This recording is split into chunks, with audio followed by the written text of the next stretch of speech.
listening to the Chartographers.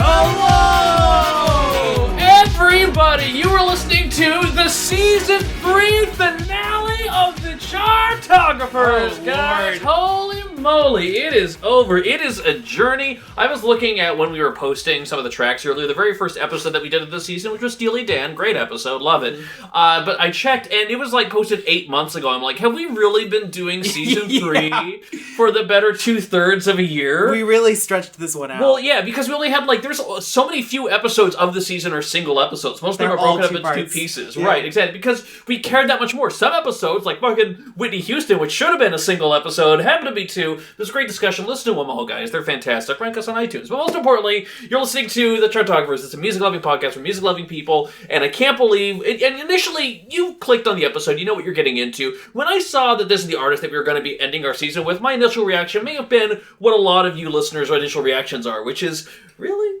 Which is...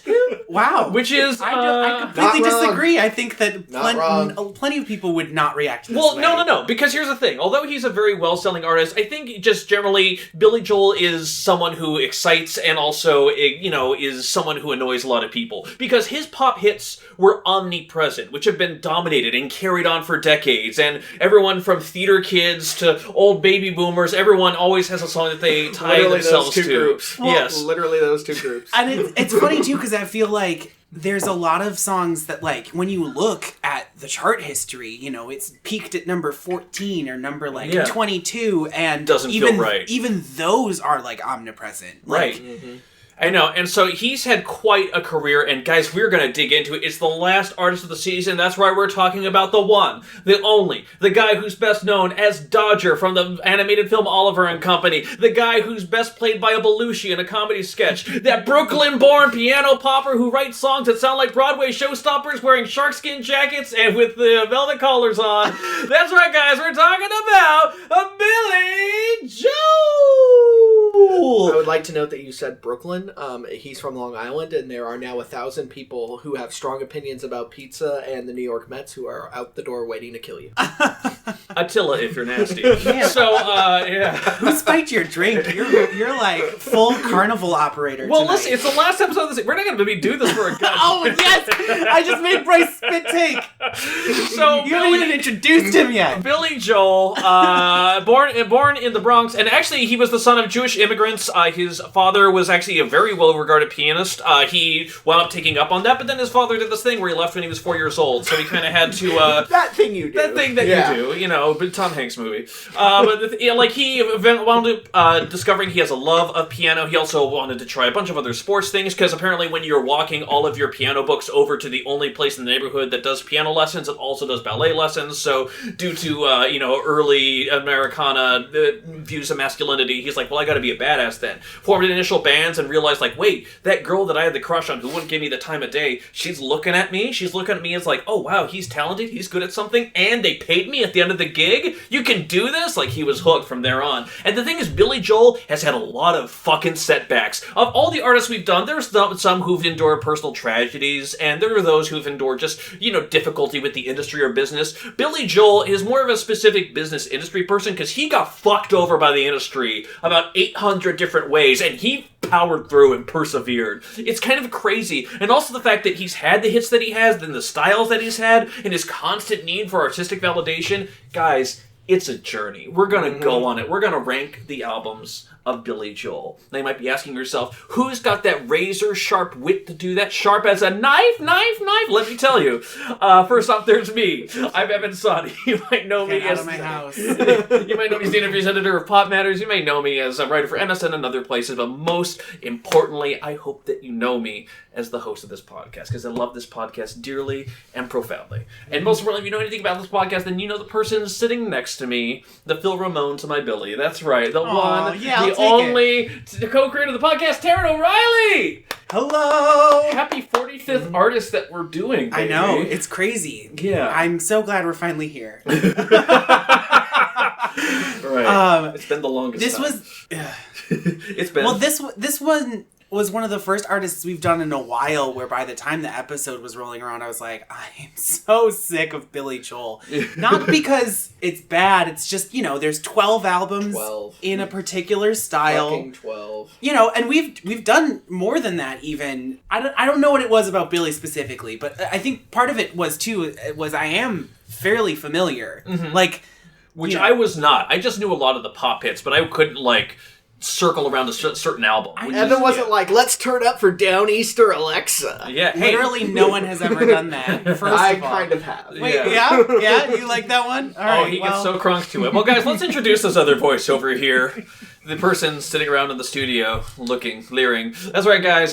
He is actually a returning guest. You may have heard him on Season 1, Episode 3, when we did Radiohead. You may know him as a writer for Pop Matters. You may also know him as a writer for Consequence of Sound. That's right, guys. Here he is, Brice Ezell. Sibilance. Welcome hello, back everybody. to the studio. Welcome. Thank you both. I know. I'm extremely excited, and I apologize. I know. I went to, I'm here in Chicago for the weekend, and there's a bar that I frequent here when I come into town, and I told my bartender, who's also a very savvy music guy, I was like, hey, I'm doing a podcast where I rank all of Billy Joel's albums, and his response was, and I quote directly, "Oh, no."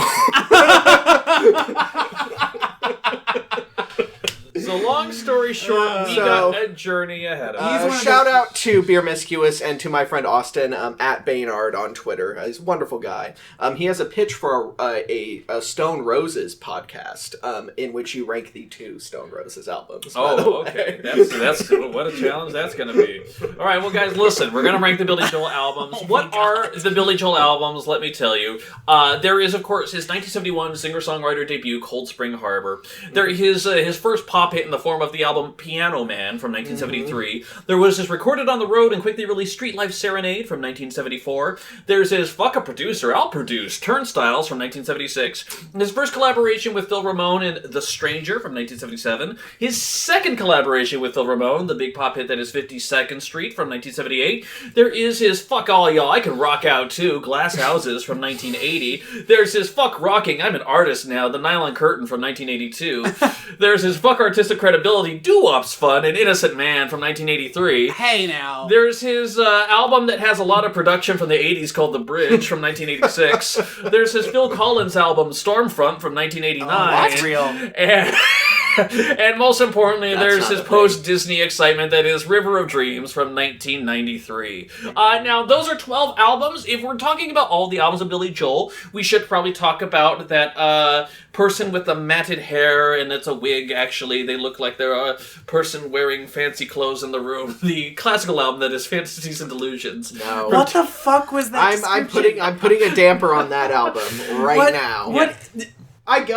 It was very poorly articulated. For anyone who has no idea what you're talking about, that was just a mire of confusion. What? Which is also an accurate description of Fantasies and Delusions. Okay, yes, okay, fair. It is the classical album that he made in collaboration with his father and brother, right? Right. And it was interesting, though, because I feel like earlier in the week, the idea was that we were going to rank this with the other albums, too, because Billy Joel, that is his 13th album. That's what it is. But the thing is that, the more time I spent with it, even though that was my initial instinct, it's just, putting a classical album next to pop albums. It's such a different animal. Right. Not only would we be ranking it very lowly if we were ranking it, because it's just out of its element here. Yeah. Mm-hmm. But also, it would feel weird putting it anywhere. It's is it better than Stormfront? I mean, Yes, probably, it is. but Yeah. I will say, by itself, as a classical album, I very much enjoyed it. It's very much, he is frequently cited Beethoven as one of his favorite composers, followed by Mozart. I get little elements of Chopin in there. There's some nice, shifts and moods and changes in there. He tries actually a lot of different styles over the course of the tracks on there. It's pretty good. Right, and it's not too surprising that it's successful, because a lot of, the thing that he didn't lose as his career went on was the stripped down to piano ballads were the best stuff on the later albums, and so it makes sense that going to a classical style would be back in his element after all of the production mistakes that were everything after Glass Houses. But we'll get there. I should also add with Fantasies and Delusions, the trick is that he is not performing on that record. Correct. It's either Richard Yu or it's either YOO or JOO. I can't remember the last name. But the reason why Billy Joel didn't perform on that record is because he admitted, and he admits in many interviews post River of Dreams, that the kind of piano playing that he does, especially with his most recent kind of extravagant live tours, is like all of the melodic stuff is in the right hand, and then the left hand is just doing bass, ostinatos, or chords. Very simple. And so for the music that he was attempting to write with Fantasies and Delusions, it was more, there's a piece in there, it's like a minute long. It's called like Invention in C minor or something like that. And it's like a Chopin prelude. Like it's interesting. It's in, it's like kind of moody and stuff. But the thing about one reason why that album doesn't really count is because so much of the heavy lifting in terms of interpreting the music that's there is on the pianist's hands and not on Billy Joel's. So it would be much in the same way that it would be, for example, impossible to do a Chartographers Beethoven edition, because you'd have to sort through, which interpretation of this symphony is the best one. Yeah, and it's Gustavo Dudamel, as we know, in every single possible case. So, most importantly, we have 12 albums to rank. We're very excited to do it. If for some reason you're unfamiliar with the format, we will go ahead, we will debate, we will rank it, we will take other people's opinions into consideration, because we're kind, nice, wonderful, generous people like that.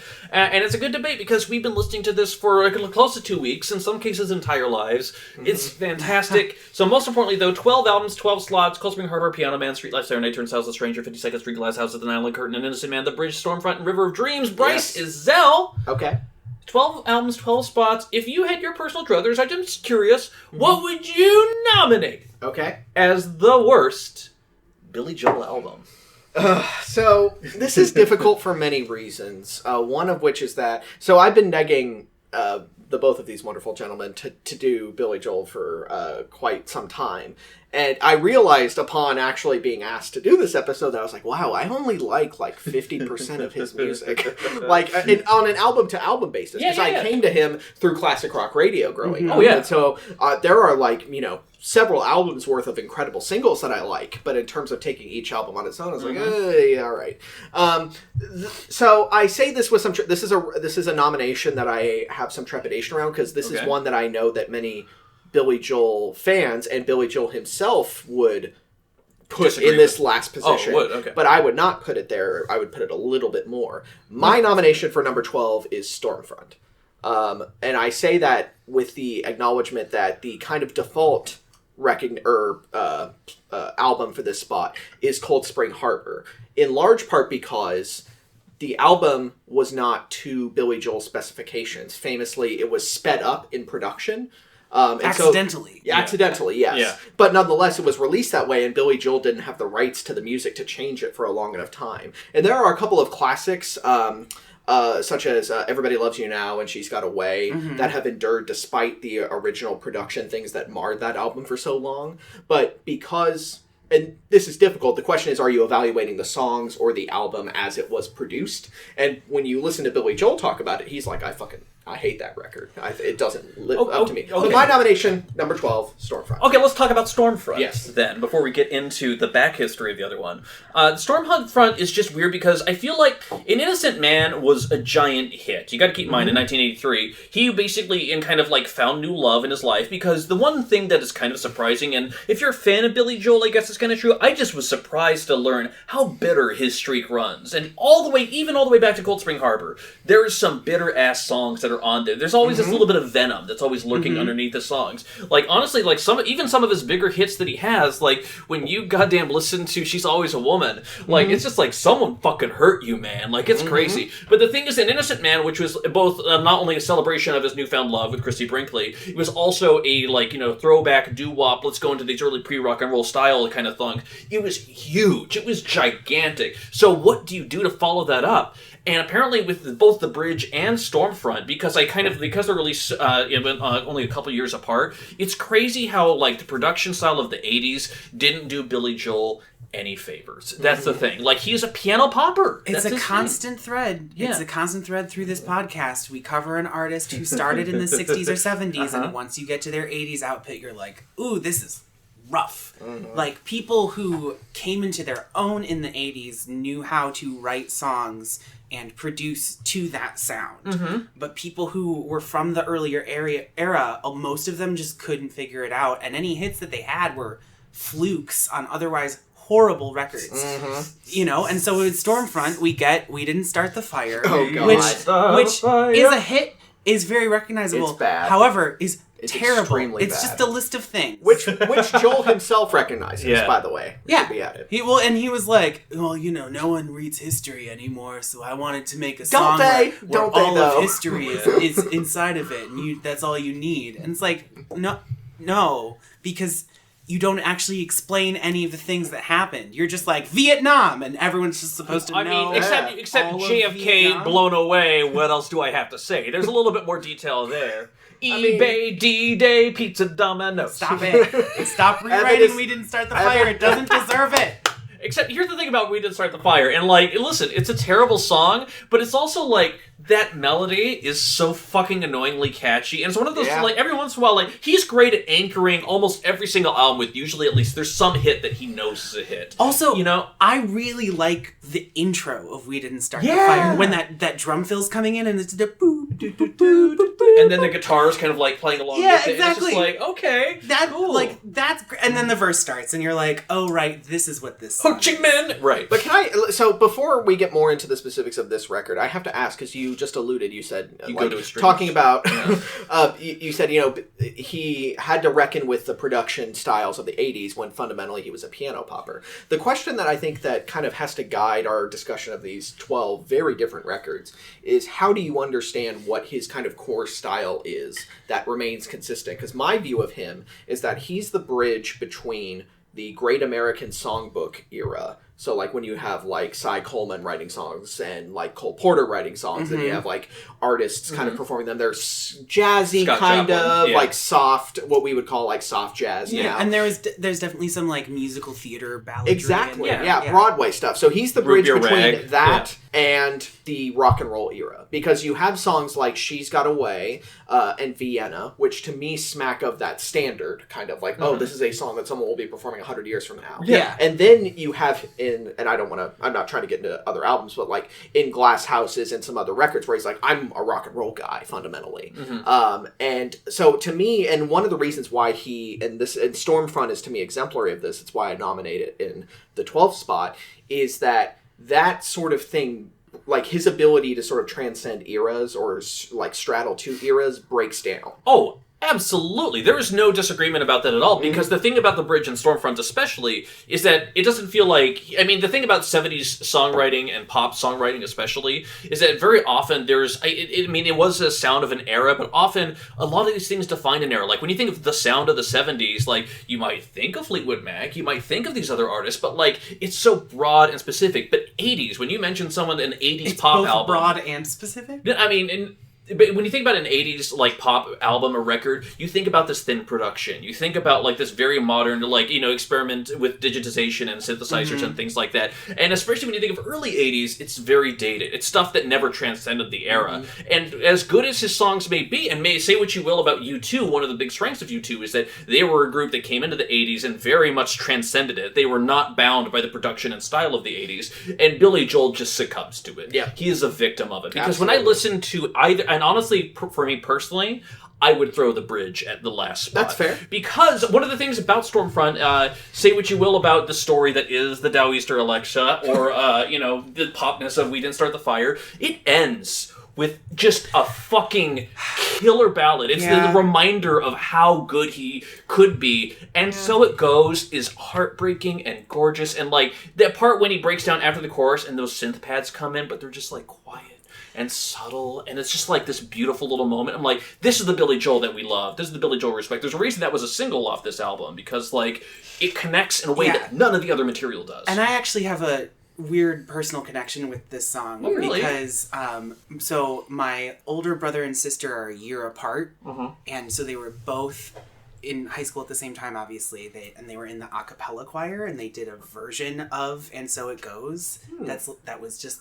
They actually have a recording of it, which is why I've heard it a couple of times. But it is stunning. And it was also a very direct translation. It was just the vocal melody expanded to include all of the chords played on the piano, and it's just like nice. So I hear that too every time I listen to it. But even without it's just it so surprisingly breaks the mold of this era in a way that like Leningrad, which is also a piano and vocal ballad on the same album, somehow doesn't break out of. And it might just be like minor production choices or melodic, but like And So It Goes is just such a cut above anything else that came out. It is like one of the best era. things that the album has to offer, for sure. Yeah. Now, the thing is for me, when I nominate The Bridge, I will say, as someone, and Taran and I, we actually had probably our biggest debate this week was over the quality of the bridge. Because for me, Running on Ice, when that first started with this like furious piano melody, I'm like, oh my god, this is fantastic. I kind of dig the song.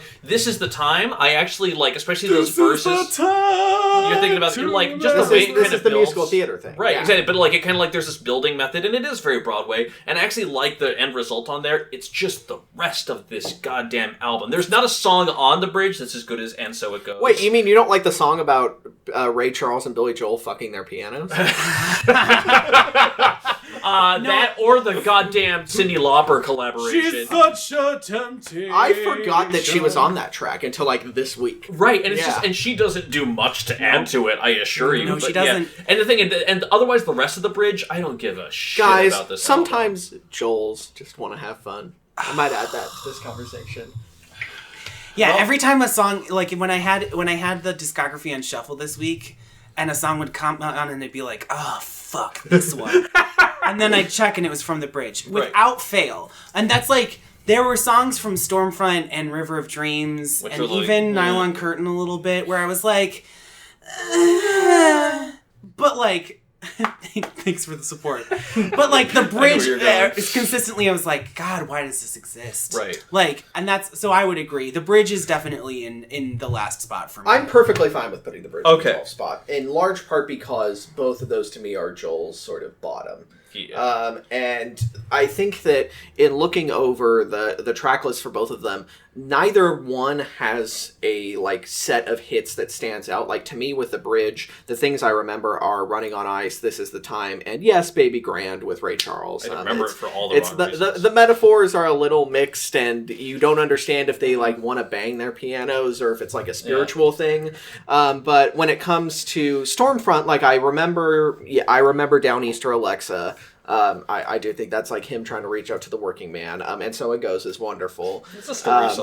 But the thing that's striking to me about Stormfront, and once I was re-listening to it for the podcast, I didn't have this frame of reference until I listened to it again. But there's a bunch on that record that's like very, very dampered hair metal. Like the title track with its guitar solo could be a Skid Row song. I think it's that's like why that's why he said a Phil Collins record, which like I get, even if it's not totally accurate, but like the Phil Collins sound informed so much of all of the other genres. It's Phil Collins and Peter Gabriel with the synth stuff. It's both of them where it's like the like received version of both of those artists. I'm just like, can you imagine if Phil Collins and Peter Gabriel ever formed a band together? That'd be cool. It's just two bald dudes rubbing their heads together. I know, also rubbing their heads together. Rubbing their heads together. But hey, guess what? When in Rome, do as the Romans do. Yeah, no.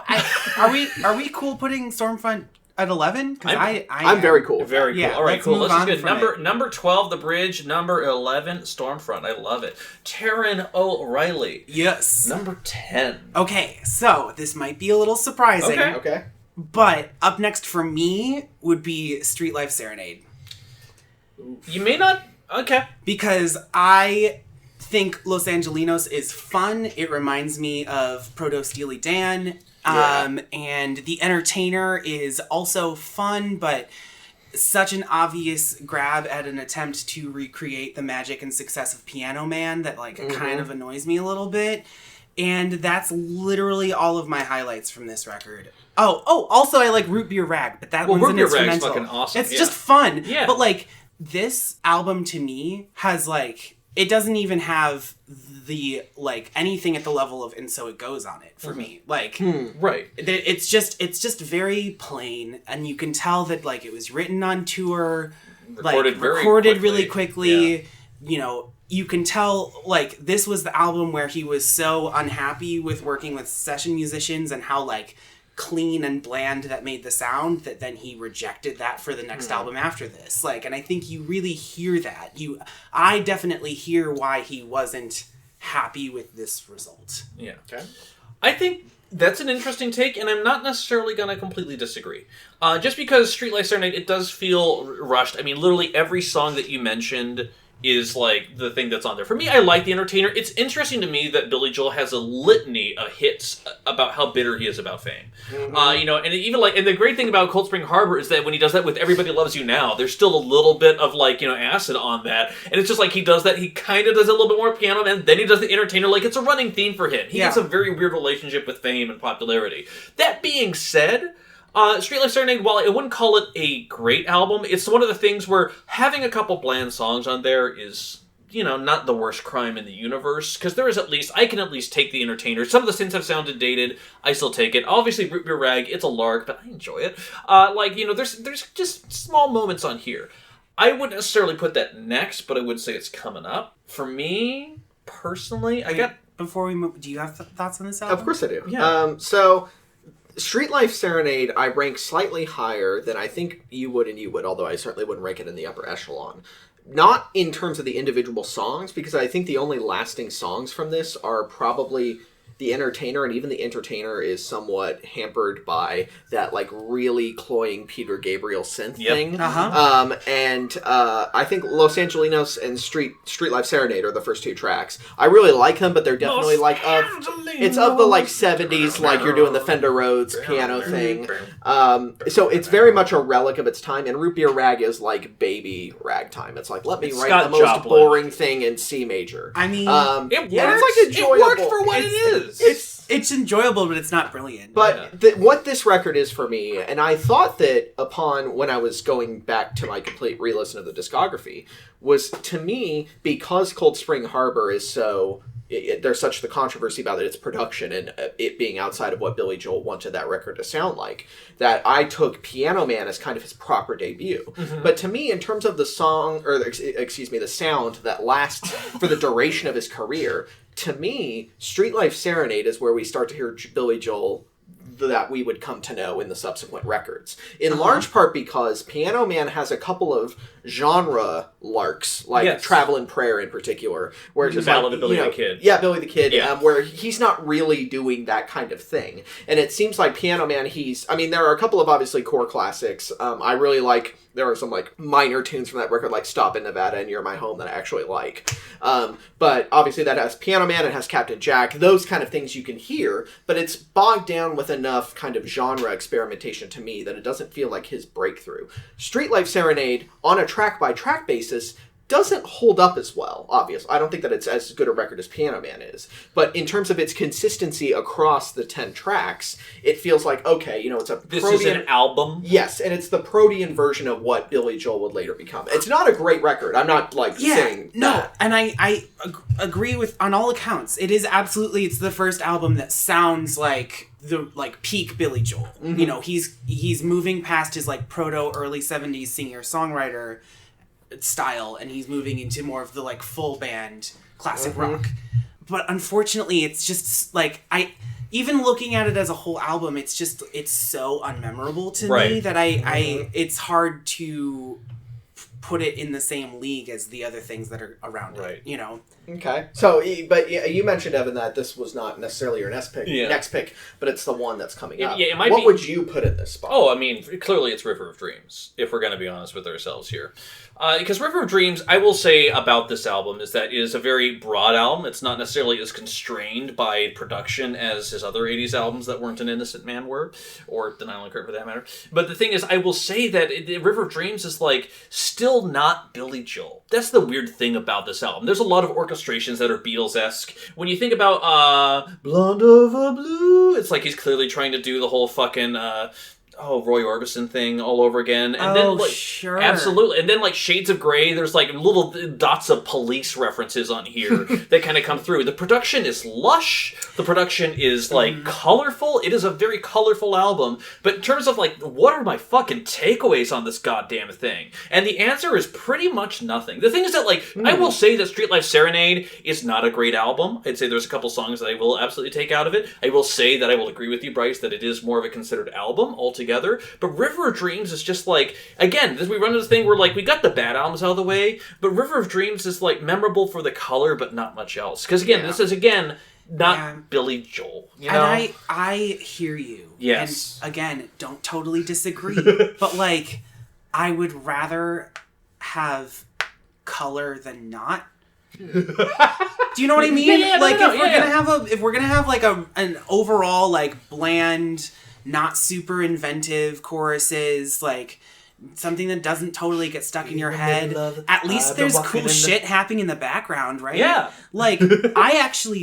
I really want to like Great Wall of China. I think the production that's happening. He loves that song. The production and the even the vocal melody on the verses are actually kind of brilliant. Mm-hmm. I wanted it to be good so bad, and then that chorus happens. Yeah. Can you sing it for us?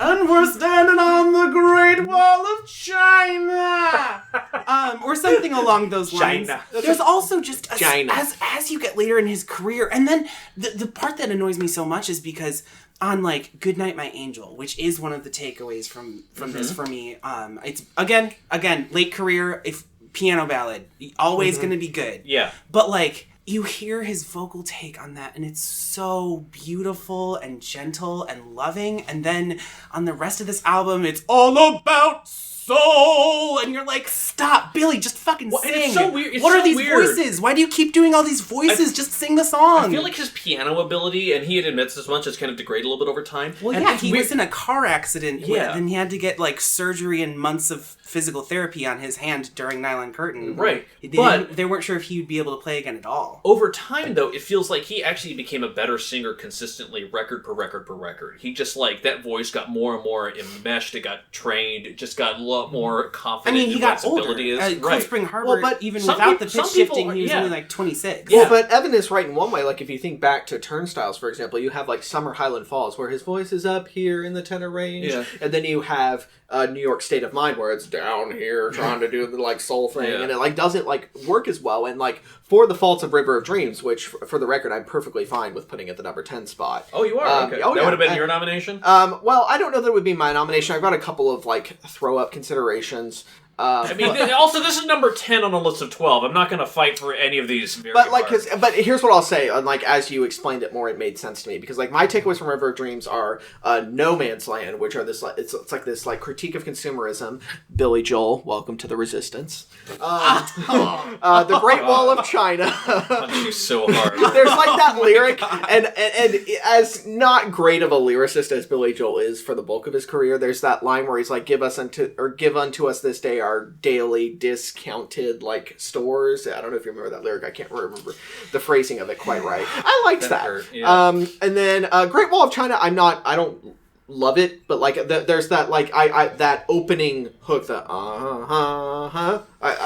that always is in my head. And then I can't prove this, but I have to believe that the title track on River of Dreams, which for some reason, by the way, the album is called River of Dreams. The song is called The River of Dreams. I don't know what the deal with that is. I believe that song is called In the Middle of the Night. But I have to believe that because this was released right around the time that Disney's The Lion King was released, and Elton John did that soundtrack, that this was a failed attempt for Billy Joel to bid for that soundtrack. No. Let's Google it. Lion King was after this. It was released after this, but it would have been in development around the time of this album's release. Okay. All right, Brice's Conspiracy Theories, a new podcast. So listen, but also, it's far from River of Dreams. It's. But just to me, River of Dreams was... but that's that. Even without that, it was a callback to Innocent Man, to the doo-wop. It's not. it's not like a new style from him that he stole from Elton John because he heard Billy the Lion Joel King Ghost soundtrack wrote early. the Lion King soundtrack. You heard it here first. You heard it here. Herber. We've not been great. No, guys. I'm not giving you that one. All right, so I'm gonna say my personal vote would be number 10, River of Dreams, only if number 9 is Streetlights Serenade. That's my personal thing. Taran, flipped it. I'm fine with that. That's not how I would have it. Actually, I would also have Turnstiles below River of Dreams. What? But that's Holy shit! That is so wrong. But yeah, we can do that. Okay. Oh, man. Are you okay with number 10, River of Dreams? I'm very Number okay nine? with Okay, that. let's go ahead and knock those in right there.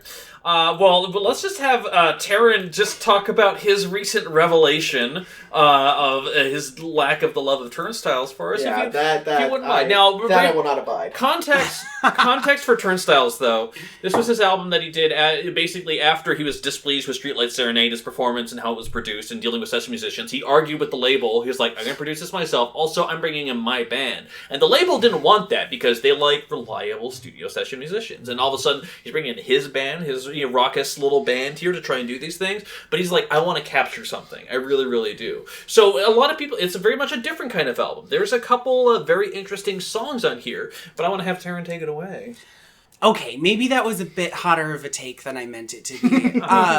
Because I also, at this point, there are a few things that I think could go next, but Turnstiles is like my... Prime candidate. Yeah. And that's, I just, Say Goodbye to Hollywood, one of my favorite Billy Joel songs. Great. For sure. Mm-hmm. I get annoyed with anyone who does the, like, proto-reggae thing.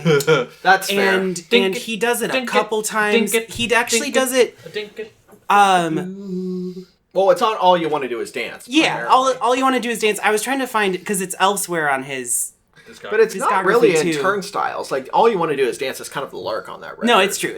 Yeah. No, I mean, like, whenever it shows up, there's, like, one It's per like record, but the there's, like, four equivalent of them. Do Your Maker on Led Zeppelin's House No, of the that's Holy. literally, Yeah, exactly. It's literally It that is that same equivalent, song. and I think it's even the same year. But, like, New York State of Mind is a classic, a great of song. course, but it's, like, it's fine. Like, it doesn't, it's not It's awesome. as, like, blow me away as so many of his other piano ballads. That, like, I'm fine with it. No Empire State of Angry Mind. Young Man is actually, like, a Fucking big, fantastic. Yeah. big takeaway from The me. incel anthem, yeah. Oh, God. See, Evan and I had a disagreement about this. Evan thinks that's about incels. I think it's about incels. I think it's a Protean critique of the Bernie Bro. Because if you think about it, the song is about someone who wants to change the world and radically Welcome to overhaul 2018. things. And Billy Miami Joel's point 2017. is basically like, oh, he's very angry and hot-headed, but ultimately he can't affect anything because he doesn't see the real world around him. He's just so driven by his vision. Anyways, Bernie 2020. So the thing I will say, though, is song. that Turnstiles is like, I would not call it the greatest Billy Joel album of all time. I'm not even sure if it would make it to the next episode, but, like, it's good. That's and know, actually, good. like, the more I'm talking about it, the more I'm like, oh, I actually think, like, I've loved These Days is, like, pretty great. Summer And, Highland like, Falls That is one does of it for the me. best It absolutely wait, does. really? Yes. I That, adore that one, song. like, I can barely remember what it sounds like. Oh, just like this gorgeous piano. the best of times. It's Yeah. so good. Oh my god, yes. Yeah, And I like, don't know. so the thing is that, like, this is like a good album, but also we're kind of like, even after we've gotten the really bad ones out of the way, like, it's getting a little bit tight over here. I am astonished, and Uh-huh. even with many of the quality songs that are on there, in terms of just their basic composition, not necessarily how they were produced. Obviously, we've acknowledged that Cold Spring Harbor was not produced to its intended standards, Right. By the artist, but like. It's a frequent candidate for, like, bottom-tier Billy Joel. And I think that those are people who haven't actually, like, really listened to it. I would agree. Or people who don't like early 70s singers. Well, and this is songwriter refreshing. music, No, which is- I'm not saying this is a bad thing, Which is, but... I think, maybe that there are people, like, if you have, like, the Stranger 52nd Street, We Didn't Start the Fire Billy Joel fans, then, like, they don't like Cold Spring Harbor. Yeah. But, like... And I think also, probably, I'm assuming that some people just haven't bothered to listen to it because of its reputation. Yeah. But, like, there are great ass songs on here. Absolutely. Everybody Loves You Now, you sort of already touched on it. Well, but, yeah, like, And a piano intro. Doodly-doo. Well, the thing about so many of the songs from that record, I'm gonna get the title wrong, I think, but it's right after 52nd Street. He releases a live record called, I believe, Songs from the Attic. Mm-hmm. Yes, that's correct. It's right before Glass Houses, and many of the highlights on that record, including Everybody Loves You Now, are songs from Cold Spring Harbor, and it was basically his way of like reclaiming those songs because after The Stranger, he was financially capable of doing a lot of stuff with like his song rights in a way that he wasn't able to do before. And so I certainly I was not meaning to say that like Cold Spring Harbor was trash, because I don't think that it is, but because I think that it's not, both the things that you've identified, the people who only listen to him for the singles, where it's just like Stranger, 52nd Street, and then all the way to like, well, but they would probably hop from that to Innocent Man because of like Uptown Girl. Well, I and think, stuff. or they would just And do then- what tens of millions of people did and bought Billy Joel's Greatest Hits Volumes 1 and 2. One of the best-selling greatest songs- albums of all time. Yeah. But I think that for the like Joel stans, if you will pardon the phrase, is that because he has such a negative view, not of the songs themselves, but because of the way they were encased in the album Cold Spring Harbor, have such a negative view of it. So this is refreshing. Like, I was kind of expecting, even though I know that you both like pay attention to the songs and not necessarily. Yeah, just I'm all the more. trappings. I'm more surprised that you're surprised that we're not surprised by this. That's really the biggest thing. Because honestly, like Cold Spring Harbor, I'm not going to Inception. call it the greatest album of all time. But like the thing is that like I will say one thing. I'm always a fan of debuts, especially because like for a lot of times it's an artist like, okay, I got to put everything on the line because this might be your only chance. And especially for Billy Joel, he had a couple different times. He had this band, The Hassles, which were a thing that didn't go anywhere. He had his organ and drum duo Attila, which is a wall of sound. That was rough. Yeah, and Yeah. you know, and also let's not forget the album cover where they're dressed like Huns and they're in a meat room of a restaurant. You know, In an interview with I believe it was with Vulture, the interview posed to him, "What would you do if you had the opportunity to make Attila 2?" And his response was, "Yeah, that would basically be my Metal Machine music, and nobody wants to hear that." right, which is fantastic. And so the thing is, like, Cold Spring Harbor isn't great, but like, there's a vulnerability to it here, which you don't always get with some of those other albums. Because a lot of the times, especially when he does ballads, there's always like a little bit of snark wrapped around them. Like, only rarely do you actually get the real thing. So it's kind of refreshing on here, and also you see him stretch out a little bit here because for him to do Nocturne, then like that's his stab at like pseudo classical whatever composition, and it's gorgeous. It's gorgeous. Yeah, it's pretty wonderful. And you follow Nocturne with Got to Begin Again, which is like, it's, the lyrics aren't like super complex, but it's just, you know, that sets the standard for how good all of his piano ballads are going to be. And like, I think it's beautiful. I like singing along to it. This album also has Falling of the Rain on it. Like, Y'all one of my like big... that song? Yes. Yeah. Okay. You know, you just had a reaction. He just had a reaction about another song that we both like, which was Summer Highland Falls. So listen, everyone's gonna like a different shimmery piano. Like, mid-tempo Falling of number. the Rain is like a Donovan lyric onto which Billy Joel hastily stapled a piano ballad. Oh, it's of so some wonderful. kind. It's so It's well. like Are Misty you- Satin Dreams. Are you It's like, trying it's just to like a like diss Donovan right now? I love Donovan. Wow, I'm I just don't saying, think you do with that kind of attitude. I was saying, like, what's the problem with that? Donovan is great. I just don't think Donovan should be on a Billy Joel record because I just don't buy the words Misty Satin Dreams out of Billy Joel. Listen, you're a hurdy-gurdy He was man. still finding where he was. He hadn't become the Billy Joel that you know yet. Yeah. He was And some this- guy No, but from... even within the context of that record, like one of the things about this record that is striking to me is that you have like Nocturne, where he's making that attempt at like classical composition, and I think that that's a successful interlude. You have She's Got Away, which is of that standard genre, where it's just like you could expect like Frank Sinatra to sing that if he were still alive. See, I feel like more than... Like, that one feels less standard and more Paul McCartney to me. And there's actually really? a couple times on this album where I'm like, you can tell it's 1971 and the Beatles just had their heyday. You know, like... Well, yeah, it's as- like that before- song versus Baby, or Maybe I'm Amazed. Yeah. Yeah. Totally. Yeah. No, but like every time, especially in these early records, when it doesn't sound like Billy Joel, to me it sounds like Paul McCartney. And think about his vocal takes on "You Can Make Me Free." Like, you can make it so much better. Well, at the end of the album, he's like, "You're gonna make it so much better." Or like he like strains. That's his what I vocal- mean. It's Yeah. like he's trying to do that McCartney wail that he does. Yeah. Like there's a couple times, and so I think that's also part of why I like it. Is like, yes, it doesn't feel super like Billy Joel yet, but Yeah. I never have a problem with, is this album a good representation of this artist's sound? Because that's not what we're talking about. That's fair. We're So- talking about, are the songs good? Yeah. And the thing is that, like, I gotta be honest. I'm gonna be 100% honest here. We have still, like, other albums left. I think it's down between Cold Spring Harbor and Turnstiles for me now that we've talked about it, because looking at the other albums, like, I can't take any of them into consideration yet. Not even Nylon Curtain?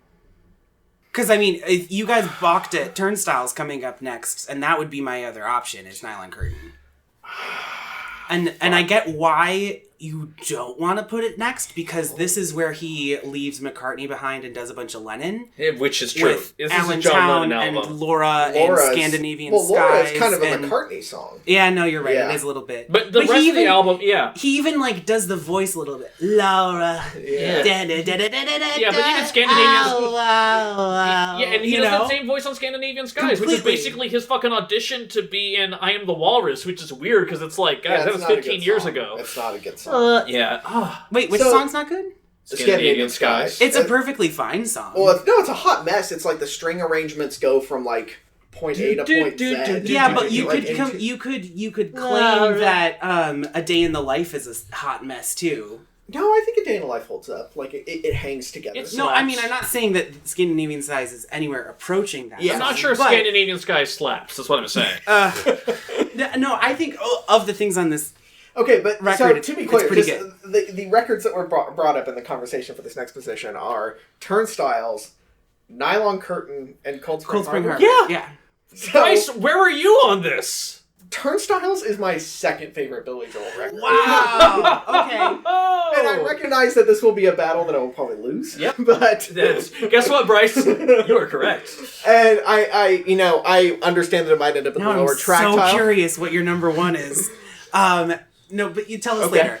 Anyway, So the Nylon Curtain also holds up because you get, in addition to the tear-jerking, somewhat Vietnam sentimentalizing classic, Goodnight Saigon. Did you say tear-jerking in earnest in reference to Goodnight Saigon? Yeah, did you see the performance of that song at the Kennedy Center Honors where he performs it with a group of Vietnam vets with their arms interlinked? No, I didn't. I listened to the record. That's what I did, Bryce. I mean, it just, it slaps it's really emotionally. bad. It's like probably the worst song on this record. So one thing, as I was re-listening, and there are a couple, and actually it's on Glass Houses where this comes up, more so distinctly, but just speaking to the Nylon Curtain, the song She's Right on Time, that's just like when he commits to writing a pop song, and it's like, this is just going to be a pop song. It's not going to have any accoutrement like Scandinavian Skies, for example, where it's like there's like 5 different string arrangements in the same song. Like the chorus to that is so simple. I think it's maybe 4 or 5 lines lyrically, but it's so good. Like that holds up. Pressure could be a good song if it wasn't mired by the aforementioned 80s production. I disagree. I like that song. I think that thing that he's singing right now would have sounded like shit no matter what synth patch you put it on. No, you wouldn't have also, that just the pressure, just like everything about Why it. is did you just just like sing Pressure like Scott so- Stapp? Because that's not what it I'm sounds singing it like fucking Billy Joel. or Paul McCartney. Oh god, no, but I really like Allentown. Oh no, that one that's fantastic. That grew on me a Yeah, lot this week. that's some working class blue collar, like have a couple of Bud Lights and go home and not bang your wife type of song, you know? It's a good song.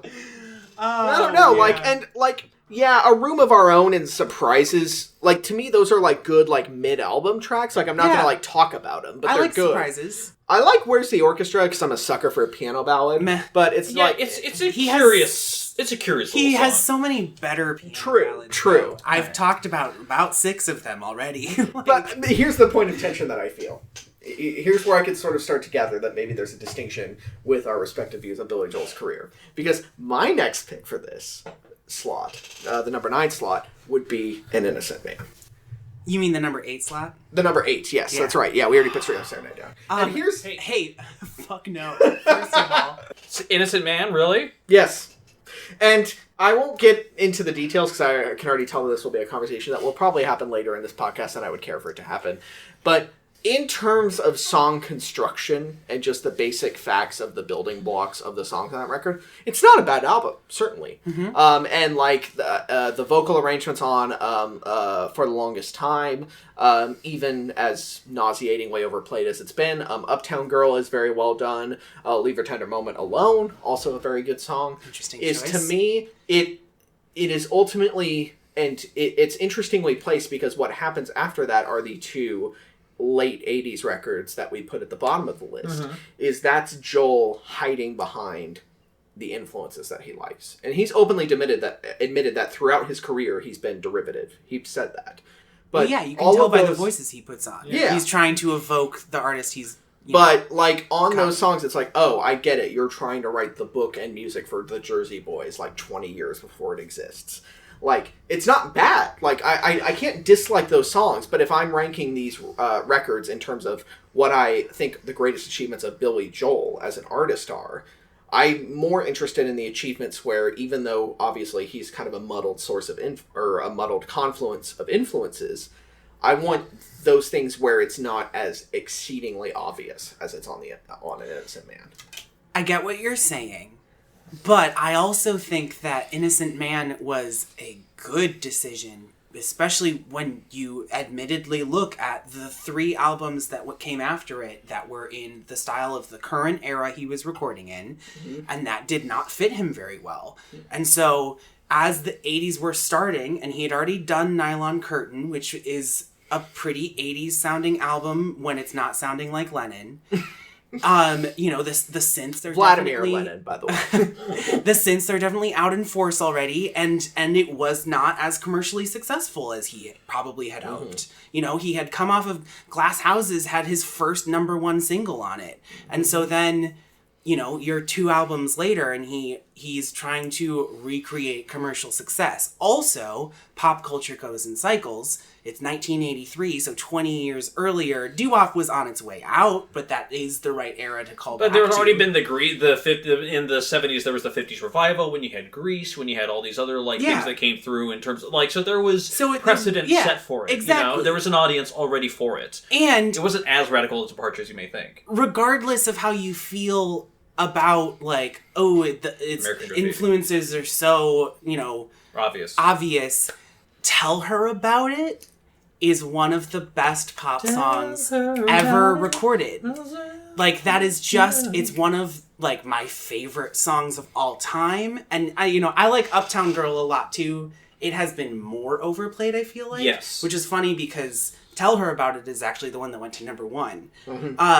But it's just, it's pop perfection. And as much as we talk about Billy Joel as a rocker, is, a incredible pianist, he's a pop songwriter. Fundamentally. I would agree with that. Yeah. Start to finish, he writes pop music, and Innocent Man is one of his biggest pop triumphs. Right. And so while I understand why you don't like it as much, given your explanations, I just completely disagree.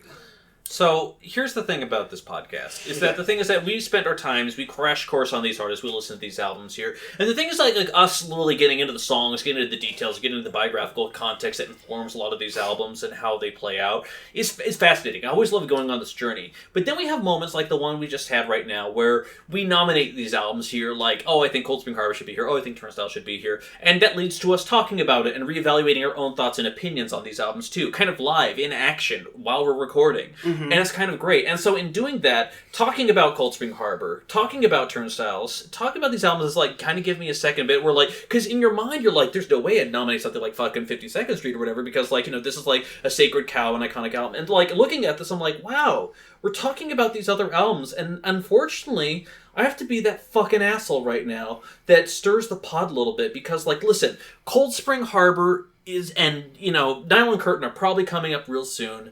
There's an album I would put below those. Wait, one that we also have not talked about yet? Correct. Should we do that in part 2? No, I think we should do it right now, because we're just going to have a very epic final part. Okay. So for me, listen, guys, I understand it's beloved. A lot of people think it's a very striking pose that he does. But genuinely, the takeaways I have on Glass Houses do not add up to some of the other ones that he has in his career, genuinely. And, like, there's some nice, wonderful moments on here, but, like, generally, if you're thinking about the rock of All for Lenya, like, that's fine. Sleeping with the Television On is, like, a nice, like, I love the sentiment of it, but for an album where he tries to do these different rock styles on here, I don't know how much he succeeds. You've mentioned that multiple times. You said it too. Was that like part of the promotion for this album? Well, he's like going back to rock and roll? Not going back, he's diving into it. I mean, the cover is basically like Springsteen cosplay. Okay, but it doesn't sound any more or less like rock and roll than any of his other albums. Well, but there are things on this record, obviously the It's Still Rock and Roll to Me song on itself. But just that there are postures, like there's mention of like, oh, well, the CBGB's culture is getting a lot of acclaim, but I'm not. Like, kind of that, what you mentioned because, earlier, like, Evan, punk is starting to come up here. There's a lot of other things there. And he always viewed himself as a badass. He's a badass who happened to find his niche in piano pop and round up that way. So when he sees the young kids come up there, he said in press and interviews that, like, he was like, he kind of wanted part of it. Like, even when I saw a 1996 question and answer session he did at a college, they mentioned, like, what are some current bands that you like? And he mentioned Bush and Pearl Jam. Like, he listens to the stuff that the young kids are doing here. So he wanted to try something on there because he understood that his perception in the press was that he was, quote-unquote, a soft rocker. And the thing is that, like, he didn't feel like that was really a thing posed for him. I'm just quoting you what he's saying. Don't give me that face. I wasn't giving you the face. I was giving that thing he was saying the face. Jesus, calm down. I'm just, because I'm looking at this album, and when you have songs like Don't Ask Me Why, which is 100% acoustic guitar and vocals. Yeah. And when you have things like you may be right. C'est toi, or like Sleeping with the Television On, like, these are not rock songs. Right. Like, No, I agree, well, yeah. Like, All for Lena, and even, like, you may be right, like, yes, he's rocking, but it's still, like 50s rock, almost. Yeah. Right, exactly. You may be crazy. Like, All for Lena is the only one that, like, really feels like a rock number, but it also sounds like he's putting on an Irish accent. Like, the way that he says, Lena! And, I know that it's just another pose. And I think that's part of why, like, trying to be a rock star for this record aside, like, he's just copying more poses. And he's done that for his entire career. He's done the McCartney and the Lennon and the Bowie and the whatever. Yeah. And so, like, this doesn't feel particularly more Well, rock I and think roll it than any was of the a other contrast. albums. The contrasts here are with the marketing of the record, and the album cover reflects that. It's literally him throwing a rock through a glass house. He's wearing black leather and jeans. And then So you have like a song like badass. It's Still Rock and Roll to Me, which is obviously like him saying like, yeah, well, this is still, rock and roll to me. But then you have songs like, to me, this contains some of Joel's best pop songwriting of his career, namely in the forms of I Don't Want to Be Alone and Sleeping with the Television On, which are both incredible pop songs to me. But the latter is closer to like The Cars than it is to Bruce Springsteen. Right. I mean, like, it's attempted to rock song, but it borrows from New Wave, which is, like, an interesting pose, because especially if you're going to do a song called It's Still Rock and Roll to Me, and you're kind of, like, borrowing New Wave elements, I'm like, this is Blondie-esque? Like, Well, yeah, It's Still Rock and Roll to Me is not a rock and roll song. Right. Right. Well, and I think that's also part of the point of the song is that, he lists a bunch of these different genres in the pre-chorus build-up on that one verse, and it's like, it's all rock and roll to me. Like, that's, he's saying that all of these other styles that he's drawing from, it's like, yeah, you're trying to, like, pigeonhole me into these under genres. I'm just rock and roll. And so I think that's why, like, it doesn't matter that that's the narrative of this album, because it still just sounds like Billy Joel. Yeah. He can call it whatever he wants. He can call it all rock and roll, even though some of it is definitely not real. Very defiant. I also think it's yeah. very funny that Still Rock and Roll to Me is like a super understated song. Like, Yeah. the whole instrumentation is like very light drumming and like a bass groove. Well, and the And that's guitar a- is like palm muted. Yeah. It's very quiet. Exactly. Yeah. And like I think that song is brilliant.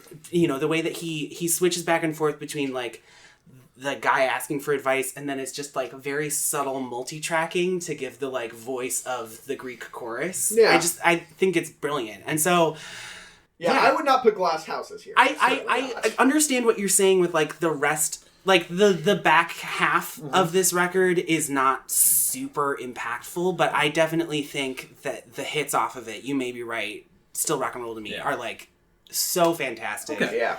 So here's what I'd say. We've talked about these albums, and I'm really glad we did it, because I've honestly, in real time, I've reevaluated some of my opinions. The chief takeaway among them is, I know you nominated it, I really don't think I could put Turnstiles in the next slot. I can't either. That's Oh, my yeah, big- no, yeah. I am also not Right. putting Turnstiles in the next Okay. slot. And also for that record, I agree with you and fundamentally disagree with Brice and his ideas towards An Innocent Man. We'll get to that at a later time. That's just me. That being said, while I would nominate Glass Houses fully knowing it's not going to arrive at the number 8 spot, between that and Cold Spring Harbor and Nylon Curtain, I feel like there's a discussion to be had here. Okay. I would personally... I mean, despite my Glass Houses, like, Cold Spring Harbor, Nylon Curtain is a toss-up I couldn't believe I thought was going to be happening, because Nylon Curtain has feel like a few more dramatic failures versus Cold Spring Harbor's naivety towards, like, his, first burst of what have you. What are Nylon Curtain's failures? Where's the Orchestra, personally? Surprises. No one knows what that one is like. I do like A Room of Our Own, because the sentiment, I think, is fantastic in terms of, you want to live with someone, you still need to have a sense of privacy, which is great. I would call Pressure and Goodnight Saigon failures, personally. That's wrong. That's deeply wrong. Yeah. So, I'm kind of, torn on there. If I had my personal druthers, I would throw Glass Houses down here. If I had to pick... I'd say Nylon Curtain followed by a Cold Spring Harbor in my 876 ranking, but that's just my thoughts. So you're saying Nylon Curtain 8, Cold Spring Harbor 7, and... No. I'd say Glass Houses 8, Nylon Curtain 7, Cold Spring I know Harbor what 6. you would say. Yeah. No, I would That's what definitely say Nylon Curtain, I think, is next for me. Brice? If Turnstiles isn't going down here, then it would be I'm Nylon willing Curtain at to- the bottom, then Cold Spring Harbor. Yeah. And then I feel like we need to keep talking, because I'm willing to let Nylon Curtain fall on its own sword to preserve Turnstiles' Okay. upper I mean, this strata. is all part of the strategy of Yes. it. How Wait, about... where did you have Nylon Curtain? So between those next, I would have Cold Spring Harbor in the next spot. I would then have Nylon Curtain. Then I would have several albums above Turnstiles, obviously. But if I were picking between those three, I would put Turnstiles ahead of those two. Yeah. I'm a little bit torn. I could go Nylon. But let's just talk about the ranking we're at now. Which is just number get the 8. next 2 albums out of the way. Yeah, so we're at 8. Yeah, 8 Nylon Curtain, 7 Cold Spring Harbor. It's tough. I'm gonna just a second back that. I'm gonna back that pony right there. I will concede. Okay, I mean, listen, it's a tough... I mean, we've been talking about it for over an hour at this point, and we also have a whole another episode to go, and we've already laid down the groundwork, because the rest of these albums, we're going to be talking about them in great detail. We're going to tell each other about it. And it's going to be fantastic. So, guys, for those listening at home, that is number 12, The Bridge. That is number 11, Stormfront. That is number 10, The River of Dreams. That is number 9, Street Life Serenade. Number 8, The Nylon Curtain. Number 7, Cold Spring Harbor. I know some of you Joel fanatics out there have a lot of things to say, and here's how you do it. You find us on the chartographers@gmail.com. You find us on Facebook. You find us on Twitter. That's what you do. Because in the meantime, we got 6 other albums to rank. We got a Brice Ezell in studio, and we're going to do that in the part 2 of this incredible discussion that we're having. In the meantime, though, Brice... Thank you for being here. Thank you. Let me just say that we will all go down together. What voice is this? That's me doing Toby Keith. What the fuck? If you, since you both mentioned that you didn't see the Kennedy Center performance of Goodnight Saigon, who would you guess they had do that? Toby Keith? No. Okay. I don't have a... Ooh. Garth Brooks. So on that wonderful note, do us a favor, if you rank us on iTunes and leave us a ranking, it's actually helpful because other people see the show. It's fantastic. Please do it. It takes a couple seconds. In the meantime, though, keep on listening. Just know that we'll be. See you in part 2, guys. Thank you so much, and good luck. The heat of the moment, I thought that I could myself. For the longest time. All right, there you go.